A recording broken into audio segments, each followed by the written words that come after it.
Guys మా చెల్లెలు college నీకు వస్తూ ఉందంటే దానికి సర్ప్రైజ్ ఇచ్చేకి నేను వైట్ సాస్ పాస్తా చేస్తున్నాను. ఎలా అంటే దానికి వైట్ సాస్ పాస్తా అంటే భలే ఇష్టము. మీకు ఇష్టం పాస్తా అంటే కమెంట్ చేయండి. ఆ కలర్ పాస్తా మీకు ఇష్టమని అట్లే కమెంట్ చేయండి. రండి చేసేపోతాం. Corn, red, green, yellow capsicum మాదిరి పర్వాలే మీరు ఎత్తుకొనొచ్చు. అదేమిటికి అట్లే చాప్ చేసిండే గార్లిక్ ఒగ్గురికైతే ఒకటి ఎత్తుకండా. సో నేను ఒగ్గురికే అనేసి ఒకే ఆనియన్ కోసిన. మీరు ముగ్గురు నలుగురు తింటారంటే 2 ఆనియన్స్ ఎత్తుకండా. రెండు చేస్తాం. పాస్తా వేసుకొని నీళ్ళు వేసుకొని బాగా ఉడికేసుకుంటే ఇట్లా అవుతాయి. బాండిగిలు ఎత్తుకండా. బాండిగిల్లో నూనె కానీ బెన్నె కానీ గీ కానీ మీకు ఈ మూడులో ఏది ఇష్టమవుతుందో 1 టేబుల్ స్పూన్ గింతేసుకండా. సో దానికి నేను మా చెల్లి బెన్నె ఇష్టం అనేసి బటర్ వేసుకున్నాను. మీకు నూనె కావలిస్తే గీ కావలిస్తే యాదగిరి వేసుకొని అది మెల్ట్ అయ్యే వరకు పెడతా ఉండండి. మెల్ట్ అయినాక కోసుకోండే క్యాప్సికమ్, ఎర్రగడ్డలు ಮತ್ತು గార్లిక్ అవంతా వేసుకొని ఒక జొడ్లో ఫ్రై చేసుకోవాలి.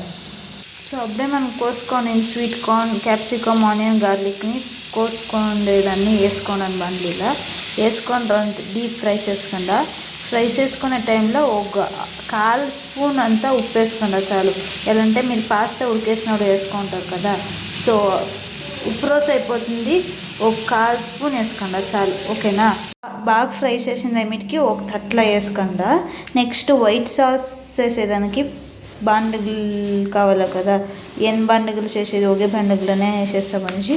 బాగా ఫ్రై చేసింది ఏదైనా ఒక ప్లేట్లో వేసుకురాలా. సో నెక్స్ట్ వైట్ సాస్ ఎట్లా చేస్తామని చూస్తాం రండి.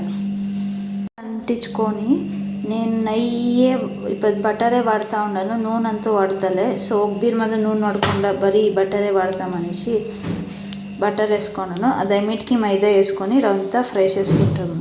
నేను మైదా వేసుకొని ఫ్రై చేసుకున్నాను. ఫ్రై అంతా ఏమిటికి 1.5 ఆర్ హాఫ్ గ్లాస్ మిల్క్ ఎత్తుకుంటా ఉన్నాను. మీరు ఎత్తుకుండా 1.5 గ్లాస్ మిల్క్ వేసుకొని ఇట్లా బాగా ఫ్రై చేసుకున్నారా. అది గట్టిగా అయ్యే వరకు స్టిక్కీగా ఉండాలి. గట్టిగా ఉంటుంది, ఇది వైట్ సాస్ కదా. దానికి అలా వేసుకొని ఏమిటికి గట్టిగా అయిన చూడండి. సాస్ ఇట్లుండాలి గట్టిగా. నీళ్ళు ఉన్నాడు వేసుకున్నదంట. సో దీని గట్టిగా అయింది వైట్ సాస్. పాస్తా వేసుకుంటాం రండ. వీటికి తరకారీలు కోసుకోండేదని వేసుకొని మిక్స్ చేసుకోండి. మిక్స్ చేసుకొని వీటికి పాస్తా రెడీ. మీకు ఇష్టమైతే కమెంట్స్ చేయండి. అట్లే తప్పకుండా మీ చందాపుర పెట్ పేజ్ని ఫాలో చేసుకోండి. నేనంతా వైట్ పాస్తా రెడీ చేసి పెట్టినాను. మా చెల్లెలు వచ్చిందో లేదో చూస్తాము రాను.